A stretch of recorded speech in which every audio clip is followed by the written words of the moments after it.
In today's society, mobile education and the integration of technology into the teaching and learning environment is becoming increasingly prominent. As a chemical engineering student, I have integrated technology into my learning for the most part and have found it to be not only practical but also very rewarding. In this presentation, we will explore global trends aligned with mobile usage, get a feel for the impact of mobile devices in the developed and developing world, and correlate educational approaches and tools with their significance in the field of chemical engineering. The affordability of a device is the cost or price with respect to an individual's purchasing power and assets. The affordance of a mobile device is the extent to which it can perform certain actions and in turn the extent to which it can be used. With the advances in technology, the production and purchasing cost of smartphones is on a steady decrease, resulting in a greater consumer base and in turn the sales of smartphones has overtaken the sale of feature phones. However, due to the lack of technological advances in developing societies, the amount of feature phones owned still exceeds that of smartphones. Although the penetration of internet to the global population is increasing, the penetration does not affect the developing world as it does the developed, due to their prioritization of affordability in mobile devices at the cost of affordances.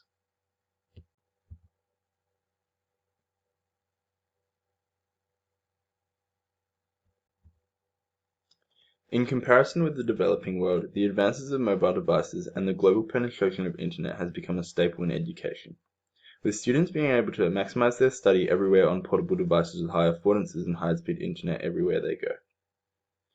With a preference of high affordances over affordability, there is a big focus on transforming teaching and learning and developing 21st century skills, and less so on social justice, which is favored in developing worlds, where there is a greater need for higher affordability and in turn lower affordances.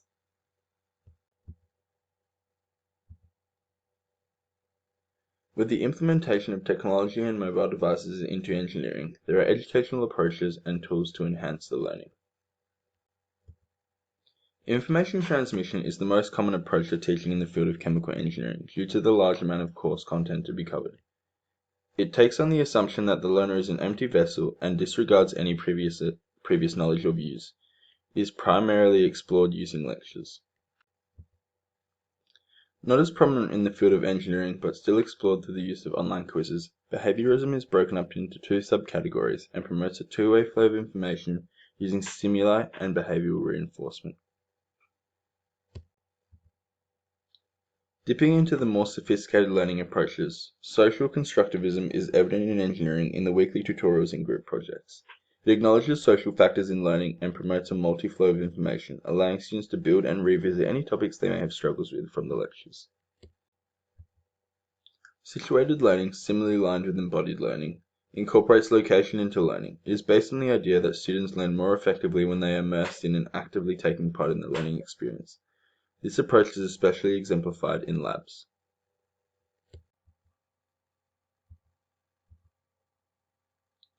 Students are provided with a myriad of educational tools to further enhance their education and learning. The educational approaches can be displayed through these tools. Ebooks are digital books that can be downloaded onto mobile devices and are an example of information transmission. Here is an example of an ebook I used last semester. I chose it over the hard copy due to its portability, search features, and I could digitally link parts of the book to further information. Multimedia recordings are a facility available on mobile devices where you can watch a lecture or a professor in a virtual classroom setting. It is based on information transmission as there is no live interaction with the presenter. An example of multimedia recording is Echo 360, which records lectures from your units for your viewing later. This caters for a flexible timetable or if you simply want to rewatch earlier content. Educational apps are small user-friendly programs downloadable to your mobile device. There is a broad range of different apps on the market and they are often used to supplement your learning. Chemical Engineering Handbook is an interactive app that provides useful information and formulae, and is a form of information transmission. Google Docs is a social constructivist app, as you can collaborate on projects or papers with peers over multiple mobile devices.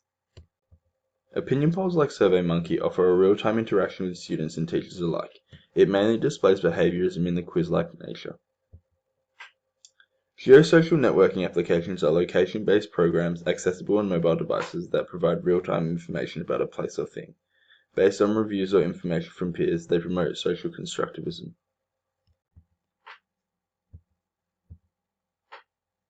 Here's feedback I got from 2 peers of mine.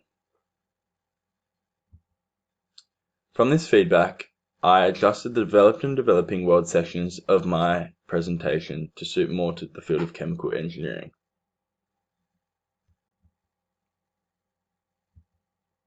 Thank you very much for listening. Here are my content references and my image references.